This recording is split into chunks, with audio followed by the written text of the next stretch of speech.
Oh, no.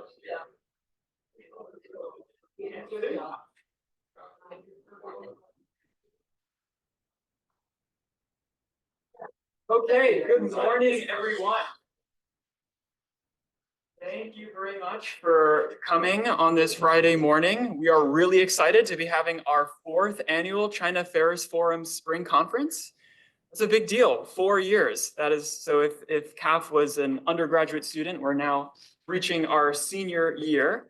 When I first came to the China Affairs Forum, when I was a freshman, we went to our first spring conference, which was a pretty low budget, not a big event as we're having today. We only had one speaker event, and they were both GW professors, and now we have 2 in one day. We have catering, we've got our journal printed after a really successful publishing launch, and we have 2 outside speakers from wonderful scholars in the DMV area who have published recent monographs in China studies.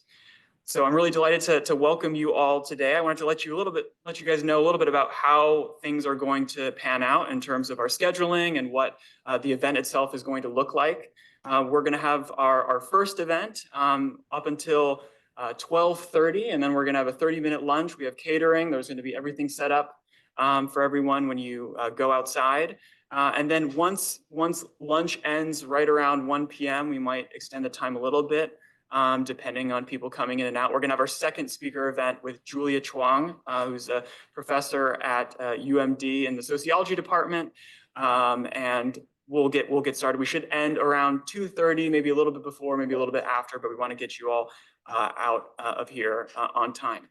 So before we kick things off, I just want to let you know that we are recording, and we will have an audience Q&A. You'll notice that you have these microphones in front of you. There should be a little button that you can press to open your mic. So once things begin, we want to make sure you press that so that people who are joining us online or are going to be watching our recording can be able to hear your question. And obviously try not to press it accidentally, because then we'll probably pick up some interference.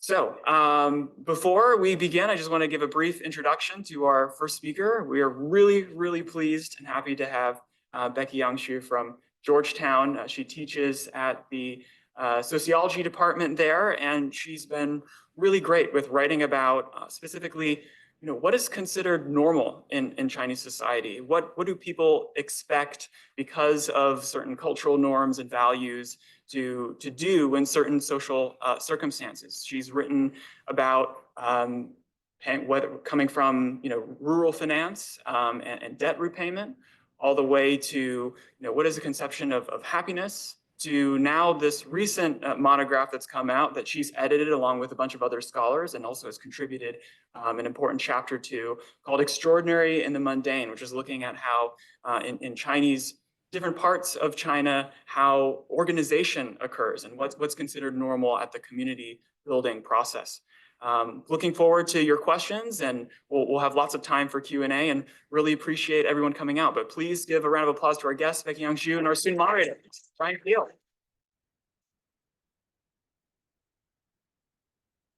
Awesome. All right. Can everyone hear me? All right. As Dylan just wonderfully explained right here, we have Becky Yangsu, a assistant professor of sociology at Georgetown. Associate. I have tenure. Oh, associate, sorry.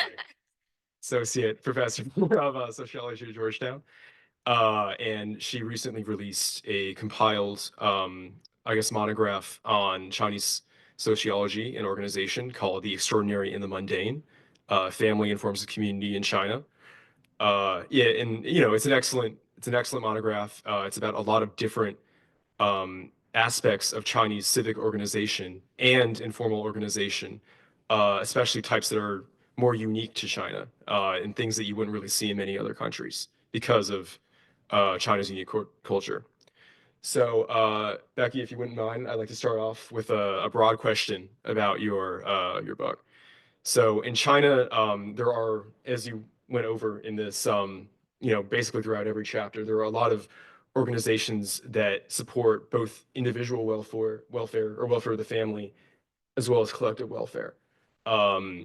And you, like, for example, there was organizations about parents with children who had autism, and they formed these large nationwide organizations that were made to both expand education access for their own kids, but also raise awareness about autistic children throughout China.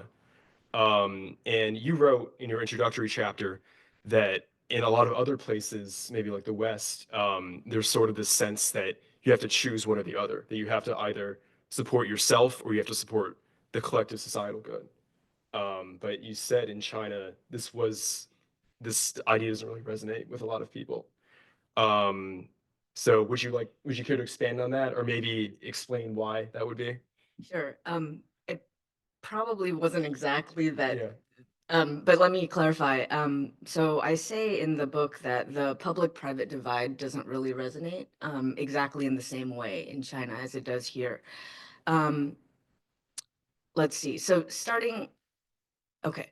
So we probably should start with who is in charge of collective welfare, I guess, which is, I think, when the socialist era started and the Chinese Communist Party took power, everything in society was controlled, right, by the party, and that included every aspect of life. So that included, like, if you get, I talked to somebody who you know, she was assigned a job in a flip-flop factory, like making flip-flops, like pouring the the plastic into the, So this is just, life was very controlled by the party. In 1979, when the reforms were, Deng Xiaoping's reforms were happening, started, some things became less controlled by the government. Right. But many things are still very controlled by the government in a way I think that maybe in the US we're not used to. So let me give you an example. For example, in the US we have sort of the for-profit, like, business sector, the state, and then the third sector. That's how we see things. And so GW University is a registered nonprofit in the third sector, right? In China, universities are government controlled in ways that, like, so I guess lately we've had issues with the federal government wanting to take back or not to give it funding to universities and controlling that way. But in China, there's direct control. So let's say in the sociology department, there's like the chair of the department, we have a chair, right? In China, there's a chair, and then there's a Communist Party secretary. They're both there. So there's a lot of control by the government in many ways, like throughout society, in what we might think of as the third sector. So there aren't that many organizations that are like for collective welfare or like civic or whatever. And like the example that you mentioned, the one that Professor Yan wrote about in his chapter for autistic children or neurodivergent children, that's unusual. And so so I guess I just like that the amount of sort of who's in charge of collective welfare or who does stuff for it is really different in China versus here. And then as for the public-private divide, because of that, that's so there's two things going on. Like the place of the government is what I described, right? Okay. And there aren't very many organizations. Most nonprofit organizations are actually what they call, it's a paradox, gongos, GONGO. So government organized non-governmental organizations, which are not Basically. or organizations that are third sector and yet still controlled by the government in some way, right? So that's what it's like there. Yan's chapter on the autistic and these organizations, this is an exception, and I think that's one of the sort of findings from this volume, which is that the government actually is sort of letting stuff happen with things that pertain to family, partly because it's like they can't legitimately tell people to not do stuff for their kids and stuff. Exactly. So this is a space in a way where people are sort of have a little leeway, unlike other places. let's see, I think I covered Yeah, that's public-private pretty divide. much- yeah. Oh, sorry. And then one more thing. In sort of Chinese philosophy, Mm, like Confucian ideas of like, let's say the five cardinal relationships, in it, the private like is nestled within the sort of public. right. So if the five cardinal relationships are the ones that were, everyone needs to conduct these relationships ethically, Mhm. it's like father and son, between siblings, and between spouses, between friends, and then ruler and subject. Yeah. But they're all in one system, as opposed to sort of like, oh, my morality is different for one versus the other. Right. And that makes it so that like, oh, if you're good to your parents, that's just good in general for all, right? Yeah. And that is where the public private divide, I think conceptually isn't as sort of, it doesn't describe sort of really deep moral understandings. Right. Okay. Yeah.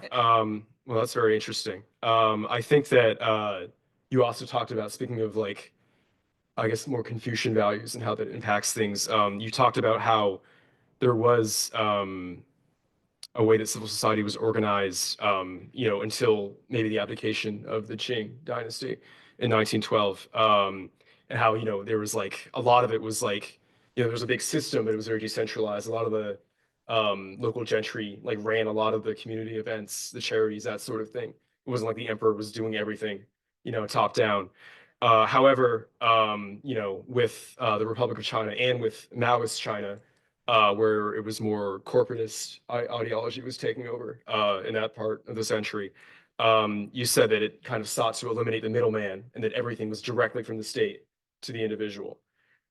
So do you think that this had any success at having a long-term impact on civic organization or anything like that? And do you think that there's anything that kind of resides from that now that we're more in the Xi era, I guess? Yeah, so with the reforms, I think the sort of life around the temples and the Mhm. sort of uh, local community events that used to be basically sponsored by the large families Right, that yeah. were sort of Yeah, local the local large aristocrats, families that, yeah, yeah, right, yeah. that controlled everything, or not controlled, but ran They own things the like land. Yeah, they owned things. They would put on these events, and they'd be at the temples and they might do charities, etc.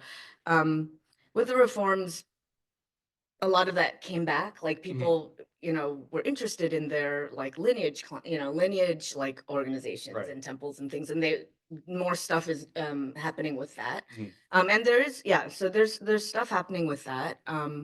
So was your question like whether the government has taken that away Mhm. still?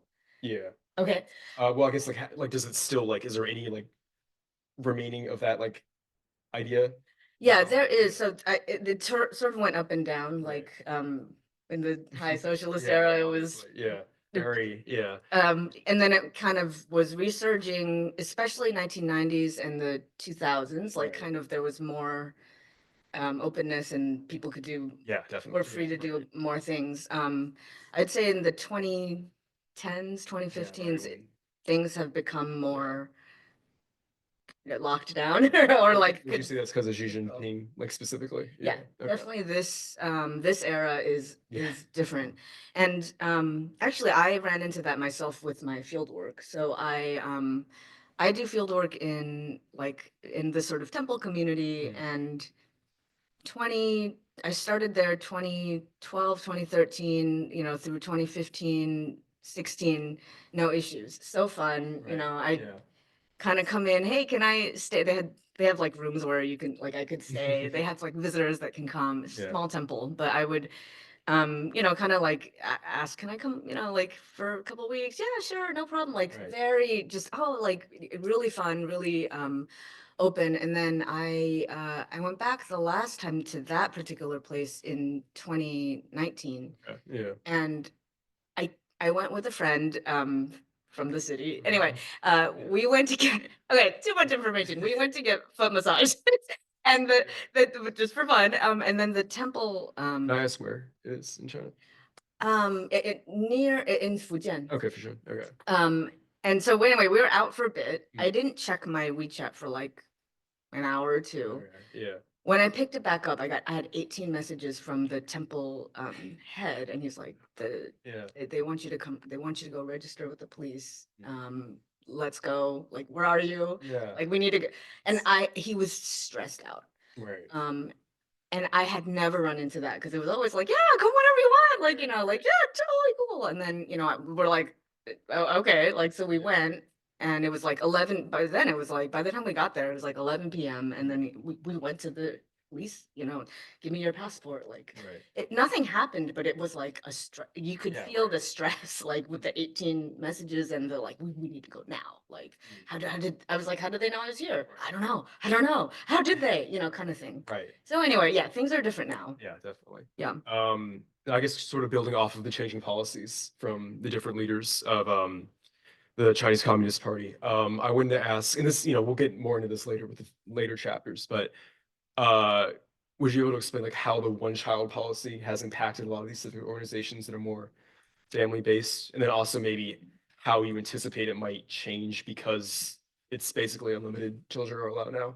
So, right, the one-child policy, I guess, was officially like stopped in 2015, 15, 16. 15, 16.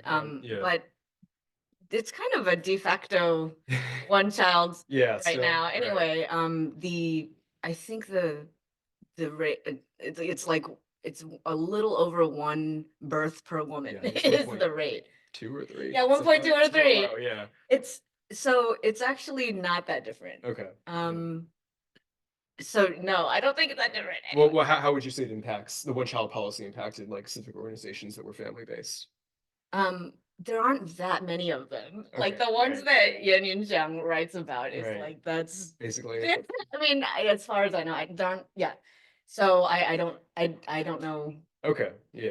how much impact there is. Okay. Well, I wanted to move more to the specific chapters now that are about more specific phenomena in China. And the first one would be yours, of course, which is about burial clothing.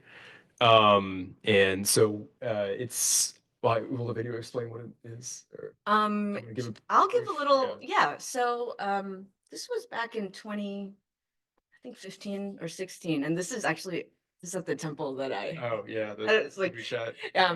so I was interested in concepts of happiness, but also like, I was interested in concepts of I was at the time researching how people define happiness in China, and then I wanted to know what people thought of as a good death, a good life, like, if the two were related. And I was at this temple, and I had heard that some people prepare their burial clothes when they're still like healthy. So I said, I just hanging out having tea, and I said, so I heard about this, burial clothing thing. Like, do you guys know anybody who's done this? And then the guy you'll see in the video was like, yeah, people do this, but she has hers. And he pointed to the woman who's holding the box in the image now. So she was like a good friend of mine. Right. So she was like, so this happened before she got the box. I was like, you have yours? And then she was like, yeah, do you want to see them? And I was like, yeah. So then she was like, hold on. And she has a room at the temple as well. So she went over to get this box, came back. And then in the meantime, I pulled out my phone and like took this video. So you'll see what she shows us. Yeah. But I think for me, what really struck my interest was the mood. And you guys can tell me what you see. The mood of this, I mean, I would think if you're showing someone your burial clothes, it'd be a little bit somber. But this was, you'll see, and you can tell me if this was somber or not. I don't think so. It seemed actually rather happy. And this was really fascinating to me, which I think brought me to write this chapter. Yeah. Okay, play it. And you'll hear me talking.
All right.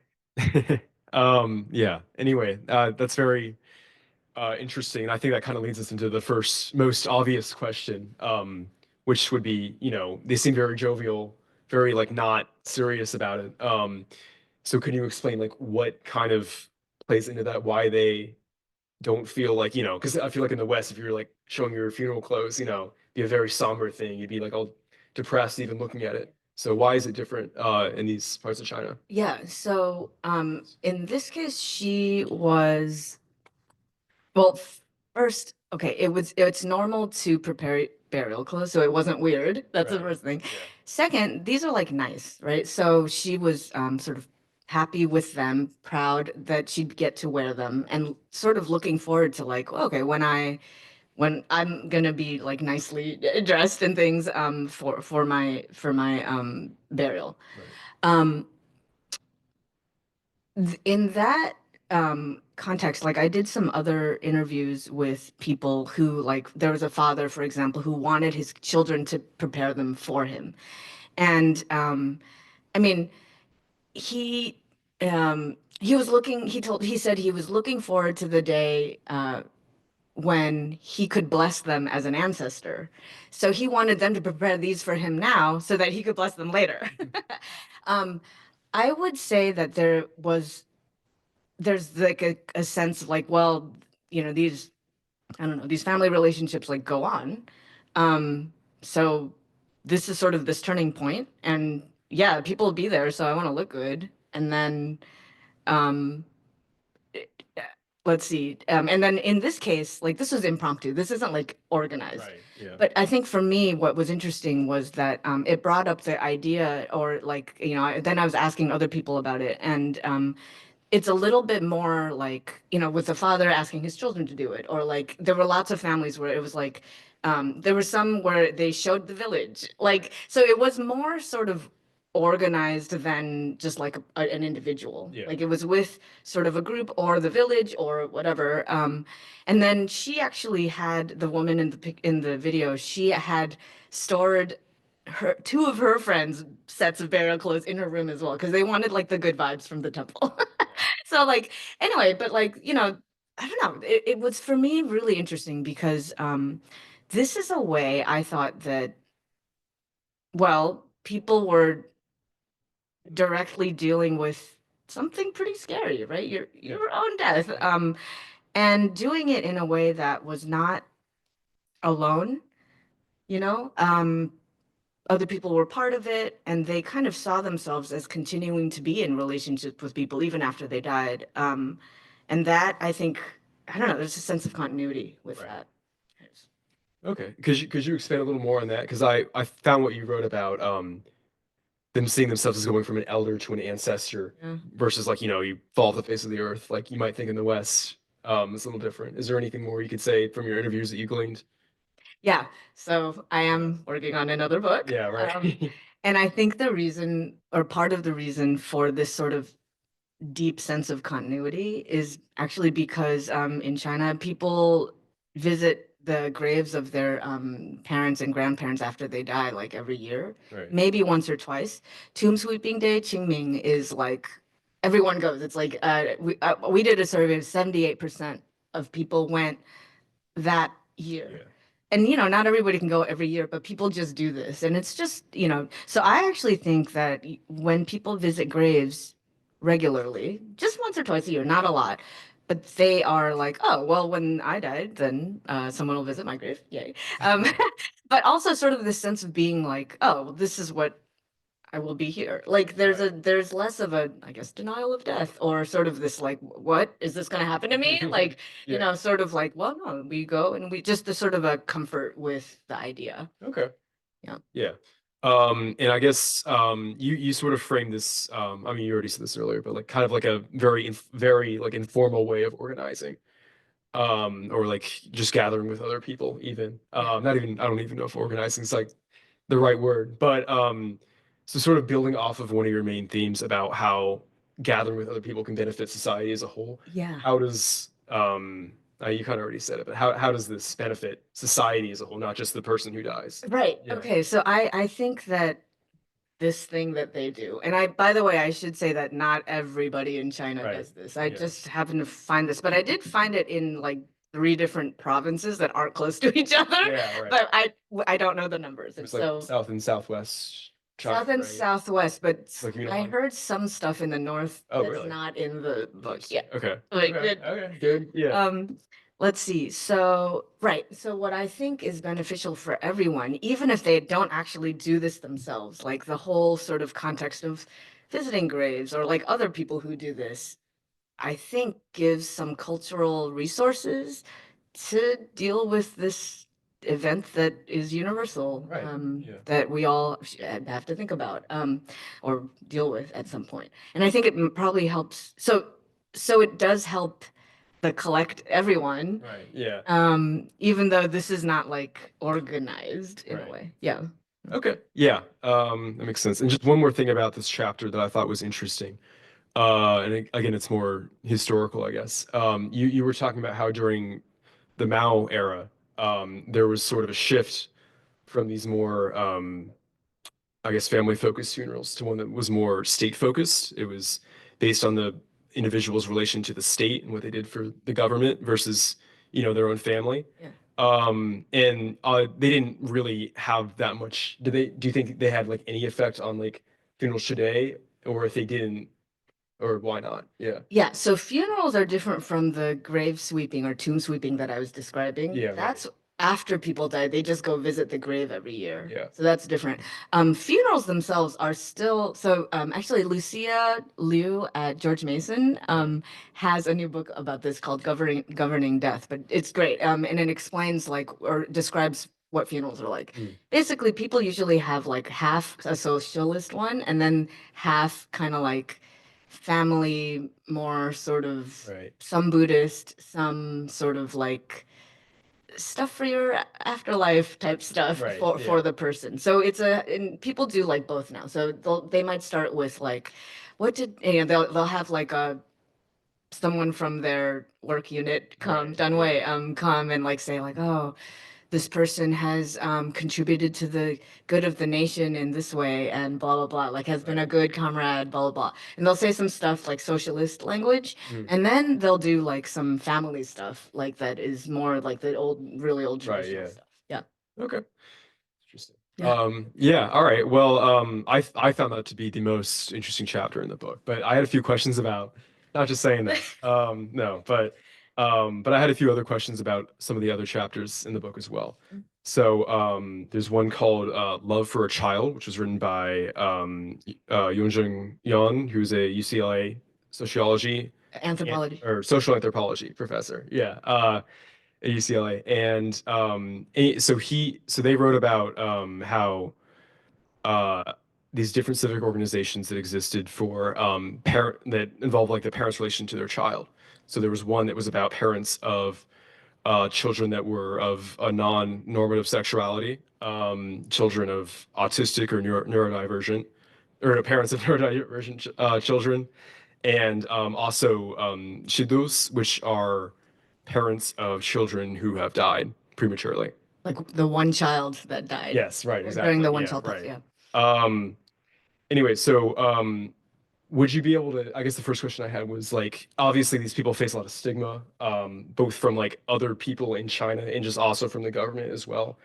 Would you be able to explain why there's so much stigma against someone who might be a parent of a gay child or an autistic child or a child who died? Yeah, so I don't know if they experience stigma from the government, but I think these groups are trying to get Yeah. more support for them. Right. But the reason why these 3 groups have something in common in China is because they all sort of violate the sort of traditional obligation or expectation that your child will have children to Right. continue the family line. Yeah. So each of these, like, they're not going to have children for some reason. And that is still something that, presents a problem in the society, and people, it's hard for people, Right. this situation. Yeah. Do you have anything? No, and so, right, and so these families, I think, undergo more difficulties, and so these organizations are trying to help with that. Right. Yeah. Yeah, and then they further wrote about how a lot of these organizations, I think the Shido specifically, were like basically shut down by the government. They had a very big online nationwide presence in the last few years. It's been sort of just clamped down on. It's like largely not operating, I think, anymore is what they were saying. So do you think that there's I guess, well, okay, first off, do you think there's like a difference between more like rights-based organizations in China versus like organizations that want to provide like a service? Um, is this rights-based or what? I would say it's rights. It's more, Okay. yeah, And because so, they were trying to get benefits, I believe, for yeah, okay, the so parents that just as opposed to providing a service. yeah. Okay, I don't know, actually. Mm, Um, yeah, I'm not sure. okay. The reason, if you want, the reason these particular ones, the to do like these were shut down, maybe even more than the other two groups, Yeah, right. were because under the one child policy they had to have only one child, and then it's like, well, now my child has died, and who's who? Well, it's because of the government that I only had one child, right? So it's very sort of like obvious or more sort of um accusational, Okay. towards Yeah, the government, and understood. so it's not, that's why they Okay. got shut down. Yeah. And do you think that like there's any way that these groups that are more rights-based, because I think the children of the autistic kids were also fighting for more, not fighting, but like they're advocating for more education access, Yeah. that sort of thing. Do you think that they could have a future where they actually have a strong presence in China, or do you think that's not possible under the current government? I actually think it's possible with something like neurodivergent children, because I think if they couch it as like a health, Right. these are providing health services, or we need this or whatever. I could imagine the government being like, oh, okay, maybe we can Right. provide those or something. I don't know. It's less Mm. of an issue. It's not like the only children dying, right? Yeah, Because right. this is like not pointing any fingers. That's fair. Yeah. Okay. Yeah, there was another chapter by Richard Madsen, who I'm told is very well known Yes. in his field. A giant in the Yeah, field. right. But it was called Family Metaphors, and it was about sort of the rise of economic inequality in China that's happened. I guess since like Deng Xiaoping's reforms, because obviously in Maoist China it was very, very egalitarian, for better or for worse. But anyway, so I was wondering if there was a lot of talk about how people view the economy as more of like a network of people with very, very powerful people at the top, instead of how, well, like, we might view it as like a market, right? So could you explain maybe why this way of thinking exists, Mm. even with like a very like, more modern Chinese economy nowadays? Yeah. Yeah. I think, well, first, it's probably accurate. Yeah. And not only is it accurate about China, but it could be accurate Okay. about the US, right? Sort of the idea that there's a narrow circle of elites Mm. who are friends with each other and a small network that control everything. Yeah. And by, you have to do favors for them to try to rise up. Probably not that foreign for us Mhm. as well. Yeah. Um, I think though the difference is that in China, people maybe are more accepting of this in Right. a way. Like if like here we're like, what? That's so wrong. Like Right. what? Maybe, and then what he talks about in the chapter is like people are like, yep, that's how it works. Like Right. kind of like this. I think just because the sort of long-standing ideas about like Guanxi and like social networks, and like this is how things work. Your friends, you make a connection with someone, and that's how you rise up, or this is, this is how you get something done. You Right. make a connection with them, which is, I think, pretty valid Mhm. in terms of describing reality. Right. but yeah, that's how I Yeah, see it, I right. guess. And do you think this way of thinking kind of arose more with the dentist reforms, after people were kind of they had less of a support system from the government, maybe after they turned more to the market? Maybe, but I mean, I think the high socialist era was pretty, you know, It also had that as well. it wasn't maybe economic inequality as much, but certainly like Yeah, right. political Yeah, inequality. And so, and certainly like if you are the correct status, right. or you have the right friends, that certainly would make a difference. Yeah. So probably not that different. I Okay. think. Yeah. Yeah. And do you think that this kind of way of viewing it is like this sort of like, collection of like very powerful people at the top? Do you think this kind of impacts the way that people view both economic activity, but also just like socioeconomic mobility in China? Yeah. And how so? Yeah, I think Yeah. so. But like, knowing the right people, et cetera, is really important Right. for rising up. Yeah, I think that's how people see it. Okay. Yeah. Uh, yeah, and then I guess another chapter I wanted to talk about. Don't want to bounce around too much here, but it was by Lin Sun, who's an anthropology lecturer actually at the Chinese University in Hong Kong. And it was a lot about a very specific demographic, like younger women in middle class urban families, maybe upper middle class urban families, about how they viewed marriage, right? And I guess even though a lot of young women nowadays want to get married in China, or at least from that demographic, there has been a reduction in marriage rates in China, or a curve, I guess, in marriage rates.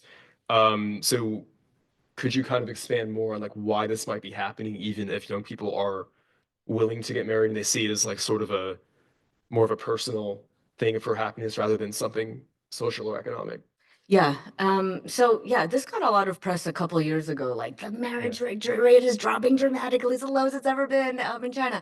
And I think it was like that year it was like 6 million people, or there were 6 million marriages.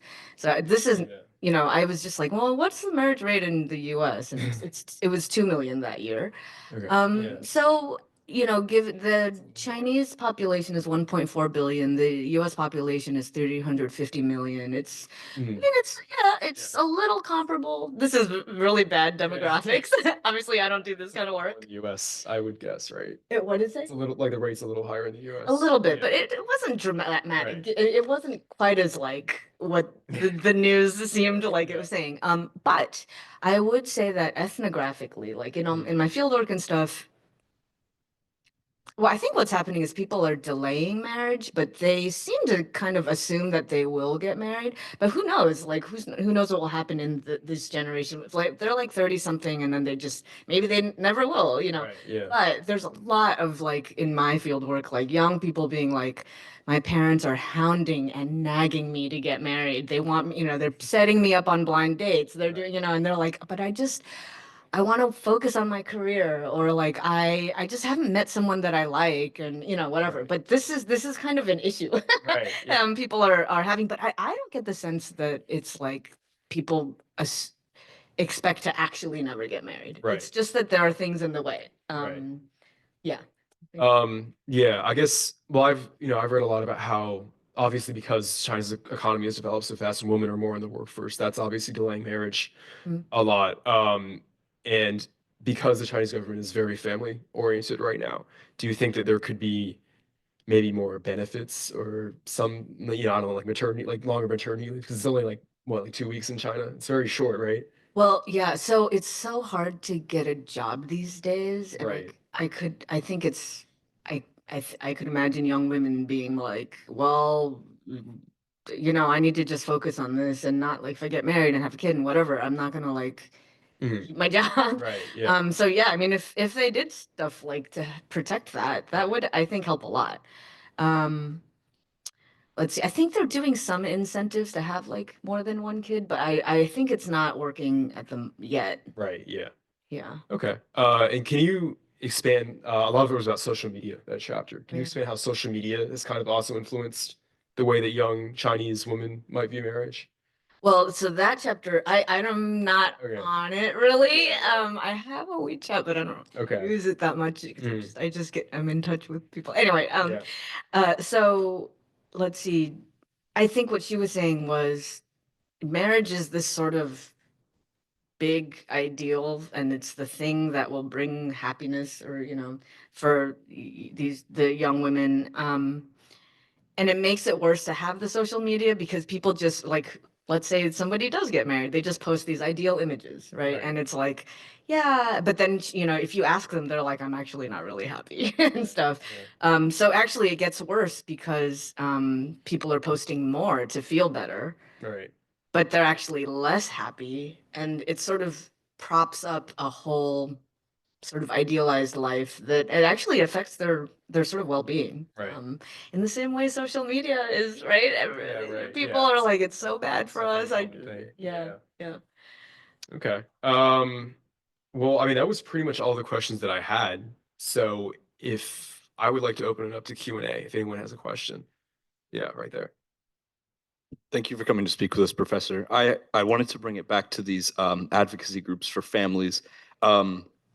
For these families who, or these parents who might not expect grandchildren for various reasons, you said that these advocacy groups are more so designed to bring awareness or alleviate some of the burden from the problems they face. And I wanted to ask specifically, what are these material problems from the young ar fanglao, like the raising kids so that you can be cared for in your older age? Are these material things, or are these social ostracization? Can you elaborate on that? Yeah, so that wasn't my chapter, but I think it's more about the social, I think they did more about the social ostracization. But yeah, I mean, if you lose your one child, there is nothing the government can do. I think there was more with the neurodivergent children and stuff. That's to get more educational, like, classes in that are for them in the schools and stuff like that. Let's see. Yeah, and then I think for the sexuality, LGBTQ ones, that was more like acceptance, and they were kind of like putting out their stories and trying to just, make it more acceptable, I think. Yeah. Thank you. Yeah, sure. Ishan. Hi, thank you for coming to speak with us. I had two kind of questions. So the first one is, you talked about like rituals around like folk religion and death and burial and these things, but also kind of other aspects of Chinese culture like marriage and kind of, women perhaps putting off marriage for, workforce or, finding the right person and all these different kind of cultural things. Um, is there kind of like in China a wide divide between more urban and more rural areas when it comes to expression of these aspects of Chinese culture?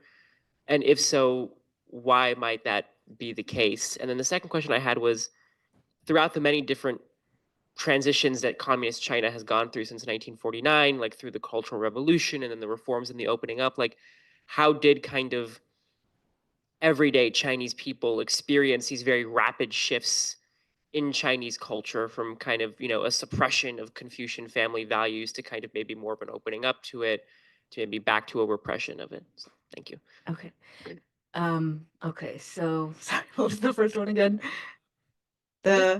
Just kind of how these different aspects of Chinese culture are expressed differently in more urban versus Oh, more yes. rural areas. I had thought, okay. So this is a really interesting question. I think that if you ask, especially an urban person, is there a huge difference between urban and rural? They will say yes, because there's a big perception of like, oh, we're not like them, not to be mean or whatever, but there's definitely sort of a like, you know, I think the urban people do not want to be like the rural people, kind of, and the rural people want to go to the city. So there's sort of there's a status, there's a cultural and a status kind of difference between the two. So people talk about urban rural differences a lot, and they're real. They're definitely real. However, I personally, my view is that actually the two are much more linked than people say. So, you know, if you meet somebody in like an urban place, maybe their like family is in the rural, in a village, and so they'll go back home and they'll visit or whatever. If you might come across like, I don't know, like a little neighborhood of like I have come across whole neighborhoods where they're called urban villages, but basically now they like, oh, okay, there's this one that I went to, and it was like it used to be a village, and now they've built sort of these apartment areas, and they rent them out to migrants, or not migrants, people from other places, right? So now they're like, we used to just walk into people's courtyards, but now it's like, you know, you have to, like, you can't do that, right? And there are all these people that live there that we don't know, right? But that means that people are migrating in as well. So my point is, I actually think that they're not as different as people think, because there's sort of a lot of movement. There's people with roots in the village. There's people in the village who have come out, you know. Um, let's see. Did I answer that question? What about the urban rural were you asking? I'm sorry. Oh, yes.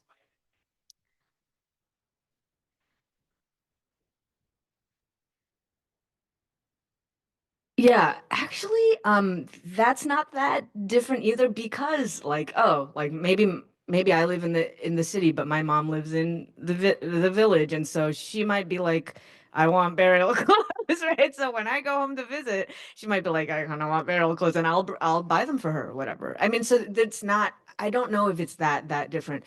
Certainly the families that have been around in the urban areas for generations and stuff, maybe they're not doing as much of this type of stuff, but I've heard, I mean, like there was a family in Shanghai that she was like, oh yeah, my parents, totally healthy, went and got their burial portraits taken, and they're like, which one do you like better, this one, this one, or this one? I mean, so Shanghai, right, for generations still doing this type of stuff. So I don't think that I think that they're probably not that is more similar than different, but and then your second question was, oh, kind of going through the different eras, like how people have dealt with it. You know, people are very resilient and they just roll with the punches. As far as I, like the book about the or the funerals, let's say. Yeah, now it's half socialist, half traditional, and people just, yep, like you go to the, company, and then they're like, what kind of, what would you like to do? The standard is like the socialist thing. Would you want to add some things? Yeah, okay, let's add some things. And they just do it, and that's just so in terms of people's feelings about it, they're just like, yeah, this is just what we do. Like, yeah. Yeah.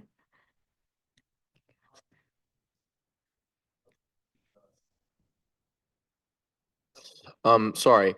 I have a bit of a broader question, but building upon yours.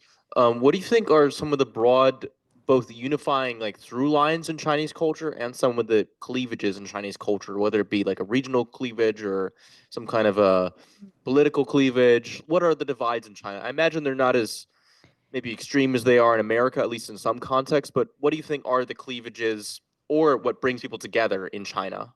Yeah. Um, so actually, I think the family is the site of both what brings people together and cleavages. So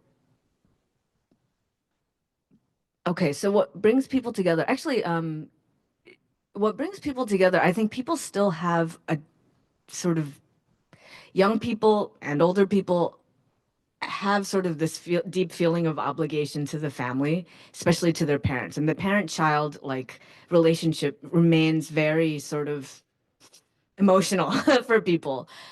In my the earlier work on happiness, I found that young adults were telling me like basically they couldn't really be all that happy if their parents weren't happy with them, or if their parents weren't happy.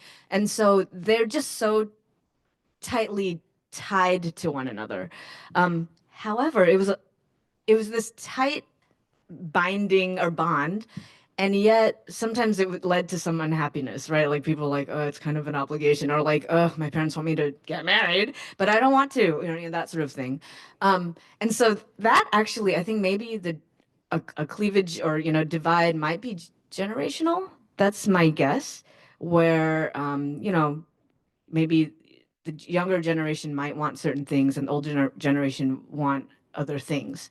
And they feel different too. Like the older generation tends to be like, my life is so much better than it used to be. Like I eat well, like my house is better than it used to be. And I'm just gonna chill and kind of like, okay, cool, or whatever. But I want you guys to get married, kind of thing.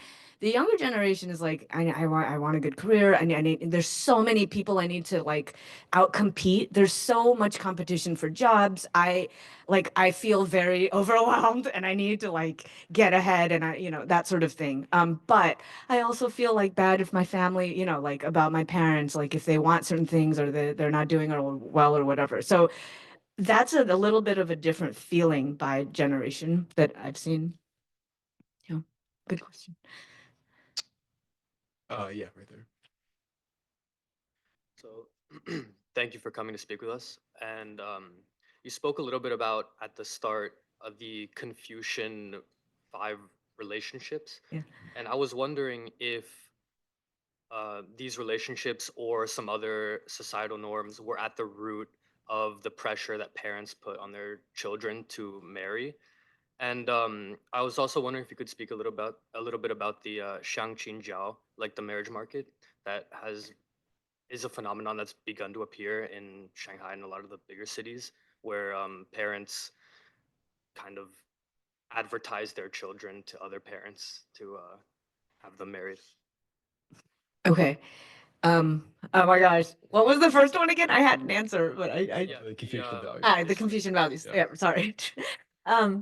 Let's see. So yes, I think the Confucian ideas are present and definitely part of why the parents are like pressuring their kids to get married. Um, I had there's a Confucian like sort of there's part of the Analects that says like at 18 I was or at 15 I was this and at 20 something I was this and at 30 I was this and at 40 I was this at 50 I was this or 60 that was totally probably wrong. But anyway, the point is that it's sort of this idea that at certain age I'm like people should go through like should do certain things, and I had definitely had in my interviews just people bring that up like at a 20 something year old be like, yeah. Oh, actually, he was telling me how his parents want him to get married. And then he was like, and I was like, oh, tell me why. And he was like, yeah, because my parents feel like at this age, you should do this at this age. And for me, the next thing to do is to get married. Then after that, I do this. I have kids. Then after that, I should be this and this. And actually, that's also how he explained to me the burial clothes, because I showed him that video. And I was like, have you ever seen this? Do you know people who do this? What do you think of it? Is it weird or is it normal? And he's like, oh yeah, people in my village, they do this. I know, they have burial clothes. And the reason is because at a certain age, you do this. And so for this age, yeah, the next thing you think about is, okay, then I'm going to get buried and then I'll be an ancestor. And so you should prepare for the next stage. And so, yes, I think these ideas are very much still like people just have them and talk about them. And what was the second question? About the marriage market. You know what? I haven't heard about so do the parents pay? Oh, well, okay. Definitely dating services I think are a thing and people pay money. So I guess in the marriage market, I actually haven't heard about it. So you're teaching me something. Do they pay to actually get the match to them? I mean, then there's always been like matchmakers. So I guess paying for a marriage is not super unfamiliar in a. Well, the idea is that at a park, parents would go and put up advertisements or posters describing their children, Okay. and other parents will walk around and shop in a way to find a match for their child, and then it would lead to them eventually meeting up. Oh, okay. So, but there's no money. Not that I involved? know of. Okay. But it's all done through the parents. So it's parents meeting other parents and then they connect their children through that. Okay, I am super not surprised by this. Yeah, the parents are super concerned. They're going to find any way they can, and I think they've been doing this anyway. Like they talk to their friends, and people be like, "Do you know anyone for my daughter?" Or "Do you know anyone for?" Like this is just so normal. Like, yeah. Thank you. Yeah. Well, actually, I had a few more questions about the burial Okay. clothing, if you'd like. Did he have? Oh, yeah, sure, go, yeah.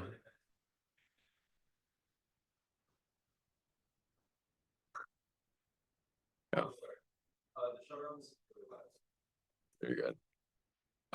So there was one specific anecdote that you had about a husband and a wife, and they had, they were a rural family, so they had a lot of more children, and they were spread out. When the son was like in the big city, their daughters were in other parts of their province. And I think a couple of them also still lived in the same village that they lived in. Yep. And they all kind of gathered them together, and they sort of like were like, it'd be really nice if someone bought us some burial clothes, it'd be like really nice if I was buried in like so and so thing. Yep. And anyway, so I was just wondering why do you think there's so much emphasis, at least for some people, now, obviously not all of them, because some of them bought them themselves, Mhm. on why their children should buy it for them? Yeah.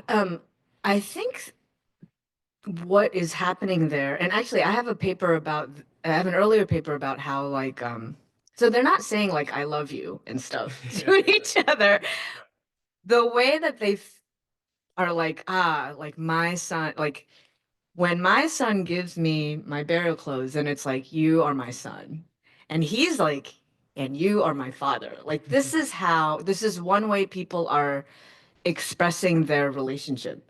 And it's kind of deep, right? Like this is kind of a deep moment. So I think I I feel like I get that. But yeah, I would say that they don't do other things maybe that we would think of, to express their love, Right. or their relationship, but they might do this.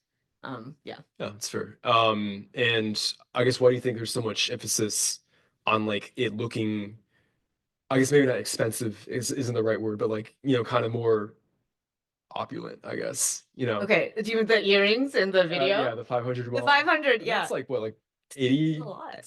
American, right? yeah, no, that's, it was that's a a lot. decent amount. Yeah. So I think that was just her. She's Okay. kind of she was a ballroom dancer, and then she kind of had a little diva personality. Like she's very fun. And if you notice, her friends were like, "Dude, that's too much. Like, how could you spend that on yourself for this?" And she's like, "Whatever," right? Yeah. Care. So that was just her. And I think people do like to express themselves in Right, these. yeah. So yeah, opulence I don't think is, but self-expression I Yeah, think is could be part of it. That's fair. Um, And I guess sort of is there a question? No. Go ahead. Yeah. I kind of have two. The first one is related more towards burial. So you mentioned that sometimes people feel this need to have sort of like a half socialist funeral, and then they'll go into like maybe more personal or anecdotal, whatever. I was wondering how much influence does the government really have over funerals? Because that's something I feel like in the US is very protected, as in you are allowed to do whatever you want to do.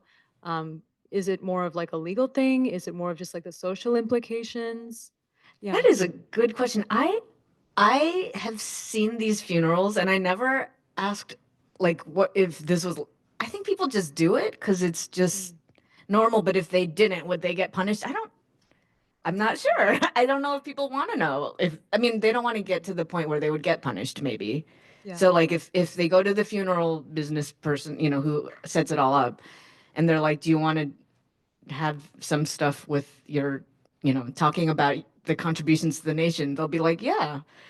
We would have to refuse it in a way, I feel, because it's normal now, if that makes sense. Yeah. So would it be more so than strange or weird socially to not include that component? I think at this point it would be strange socially to not have the socialist component. Like it'd be like, "Oh, why don't they have it?" Mm. Yeah, like is it a protest? Or it'd just be like, "Oh." Okay. Yeah. Yeah, Did you have another one? Oh. Yeah. The second one is Yes, I just kind of, how much does the current government accommodate neurodivergent individuals? Because we're talking about the advocacy, but does the current government seem to kind of marginalize these people, either intentionally or unintentionally? Have they been, you know, are spaces now more accommodating towards them? Yeah. I wish I could answer that. I don't do it wasn't my chapter. So I can refer you to that chapter. I just being in the spaces, like I was there last summer in June, and it was not super accommodating. So I think it's still the burden is on the family to like take care of them. I mean, it's not like a publicly like very accommodating place for neurodivergent And kids. when I say that, I mean like, I guess in terms of loud noises or things like that, or trigger warnings, like that sort of thing. Is that seen in China? No, oh yeah, yeah. Sorry. When I was just talking, I was thinking more like disability, like handicap access, Sure, whatever. yeah. So that you don't, I didn't see a lot of that. Okay. So yeah, I don't, not that much either. I think I mean, I don't think people talk about the neurodivergent children that much. Mm, It's not in the, like, right. yeah. Great. Yeah. Thank you. Yeah, over there. You hit the button right there. There's a button on the base of the microphone. Yeah. All right. My name is Samar Chatterjee. I have a question. I don't know if it is within the purview of things that you want to talk about. The question of war with the United States. Now, I see the Americans talking very openly about going to war with China because Americans are run by a government of bullies. It's been since the Second World War, maybe not before that, but since Second World War, United States has been. Now, do the Chinese, either the government people or the public at large of any kind, do they openly talk about going to war with the United States for any reason? Because I wouldn't think, I was born in India, and I would say most Indians don't talk about it because unless we have Russia on our side together, we're not going to go to war with the United States because that's the only way you can really bludgeon the United States. Otherwise, you cannot. So, how about China? So I would say the ordinary people don't talk about going to war with the United States, but they'll ask like, so does everybody have a gun in the US? And I had a lot of those questions, and I'll be like, well, I don't have one. And sometimes I'm like, no, people don't have them. And then I'm like, actually they do. So I'm not sure. I mean, but no, they don't talk about war with the United States specifically like that. And not casually, as far as I could. Americans have a lot to learn from that. Dylan. I had two questions. First was about talking a little bit more about the title for the monograph itself, Extraordinary Mundane. And I mean, the way I interpret it was that, I mean, in any society, you have almost edge cases that kind of test the bandwidth of what is considered accepted and normal.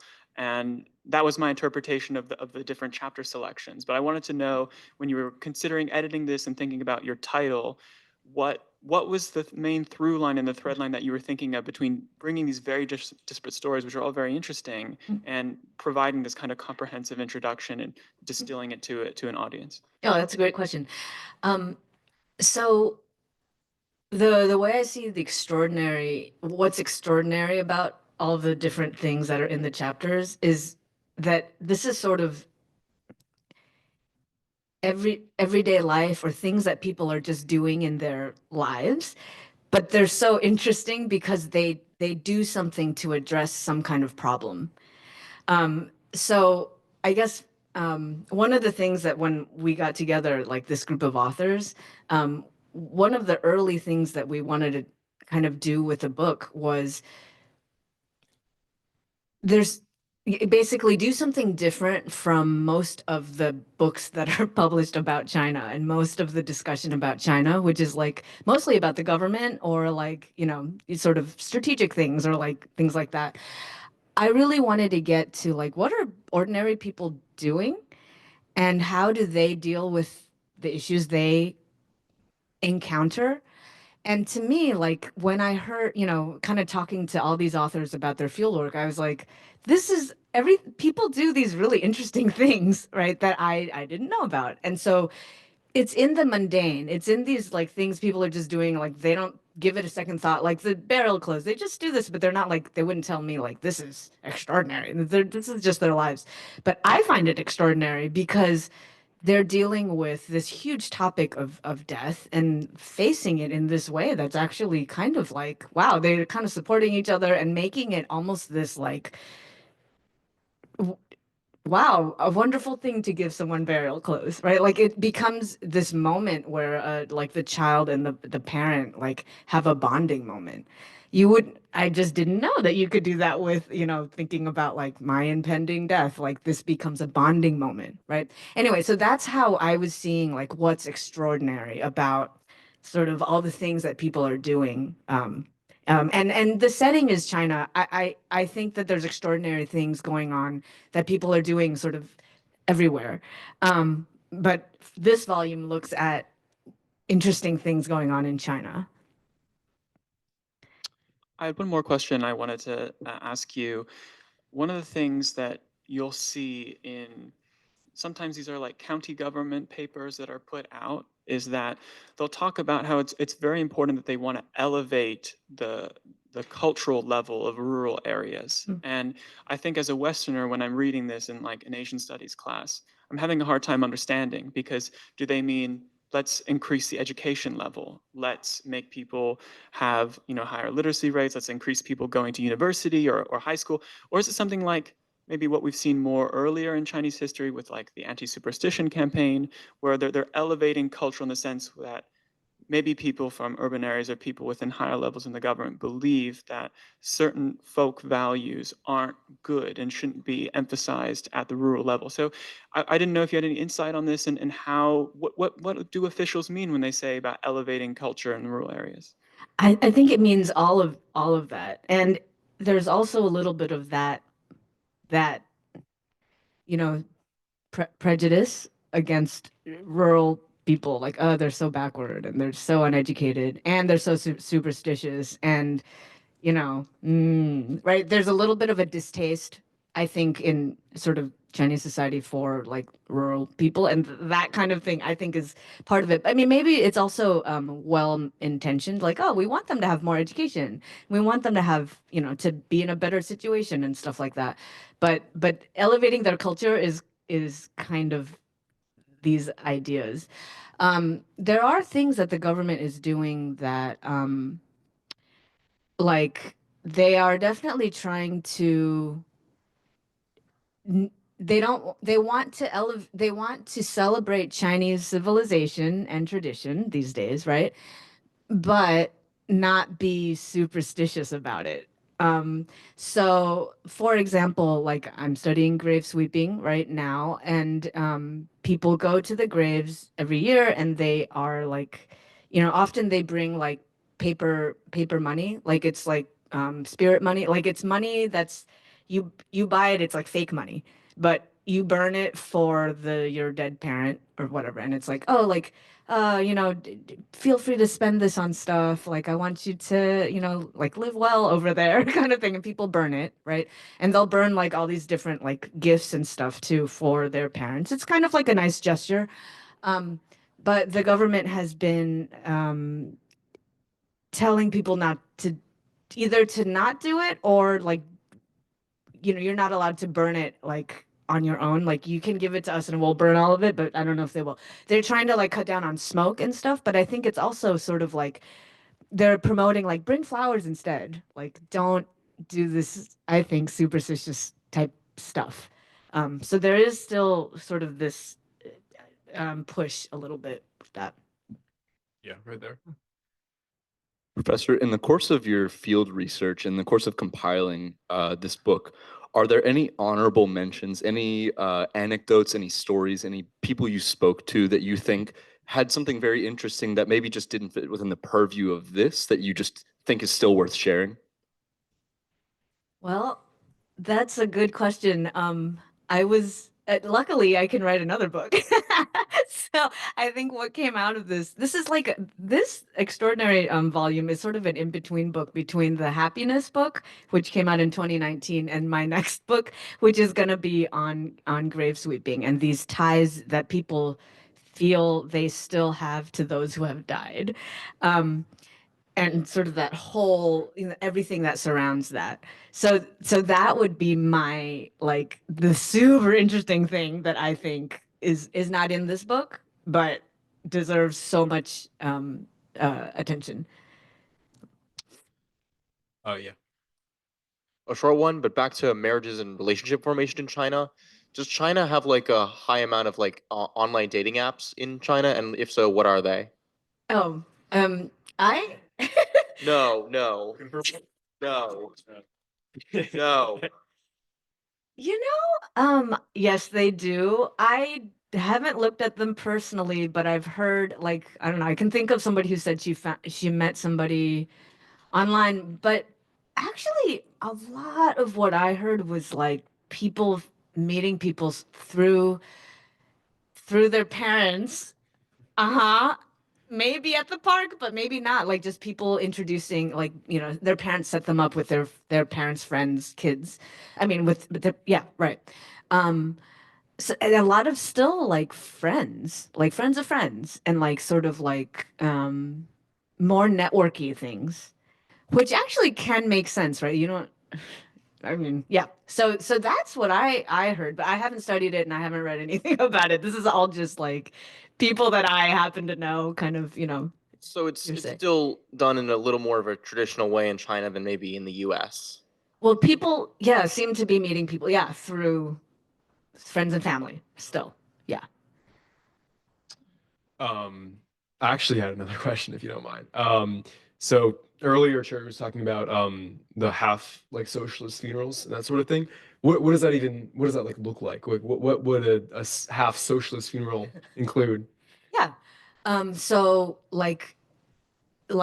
maybe like the first speaker, or maybe not the first speaker, but a speaker at the funeral will be somebody from somebody's workplace. Mm, And they give like a 5-minute thing, and there's like vocabulary and sort of things like, oh, they contributed to the country by right. this and this, and they were a good comrade and they were a good colleague, and so I mean, these things aren't that long, but it's really standard to have a work friend or boss Right. or something come and speak at somebody's funeral. And then in addition, then there's like the family stuff. So yeah. Yeah, Ishan. Oh, just like a really brief question building off of that, like very brief. The people who come and speak at the socialist part of the funeral, are they like local party officials, like the local executive, or are they like just your boss at the factory or wherever you worked? I think it depends on the person, but usually it's your boss or whatever. But I mean, if you're really important, then it might be some kind of official. I did attend one sort of high up official's funeral, and I think it was, anyway, yes. So it depends on who you are. Yeah. Yeah.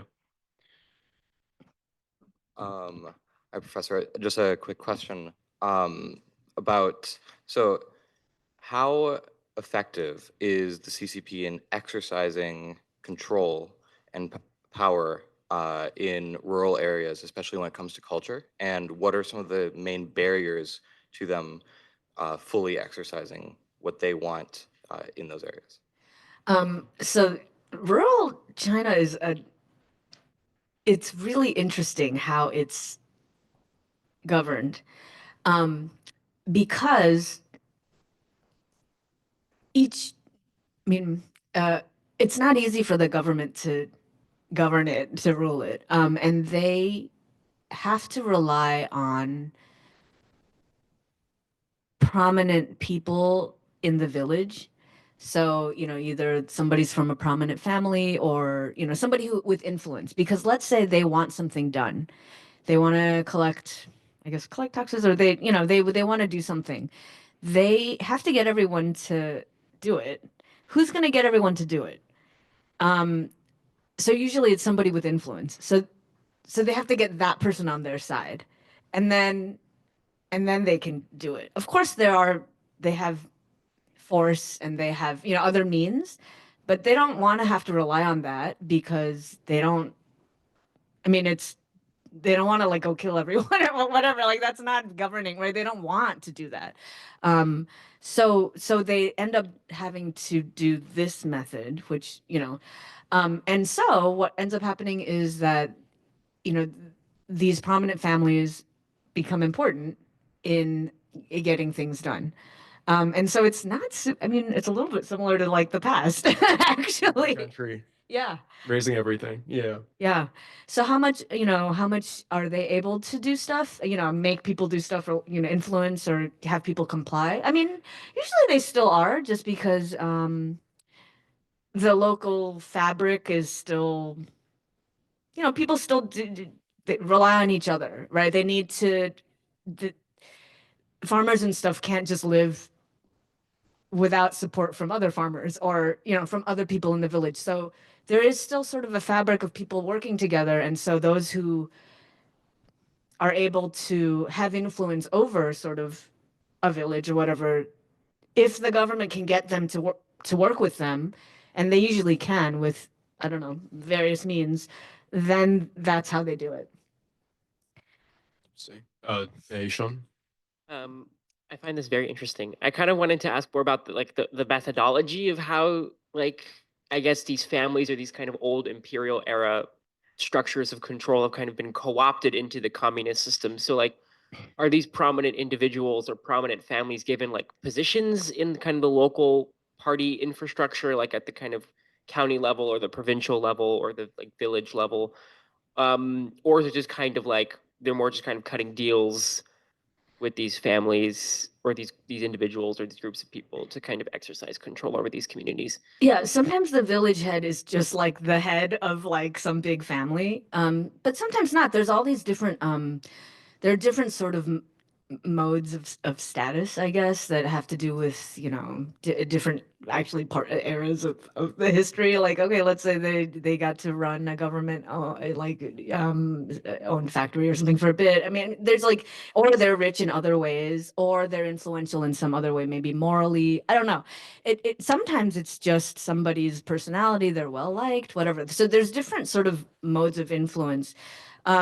And they might get, yeah, picked as village head, uh, or sometimes there's other ways to, like, you know, the party can influence like elections for village head, so they'll, maybe everybody likes one person, but I don't know if that somebody else has the support of the party, then they can offer other things, right? I don't know. There are different things, but one of the things is to actually be the village head who then becomes part of the government apparatus in that area. Yeah. All right. I think that's all the time that we have. But thank you so much, Becky Soo. And her book is The Extraordinary and the Mundane.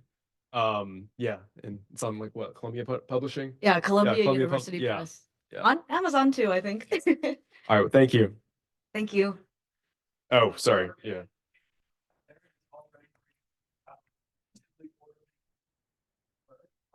Feel free to bring food in here because there's not that much space to sit down as long as you try to keep the area clean, because we'll have to clean up everything before we go. Our next event is going to start in 30 minutes with Julia Chuang. So we encourage you to stay. We're going to be talking about crisis in rural China with all the urbanization drives and people being forced out and moved into more central towns. So looking forward to that. Thank you. Of course, yeah. What is it?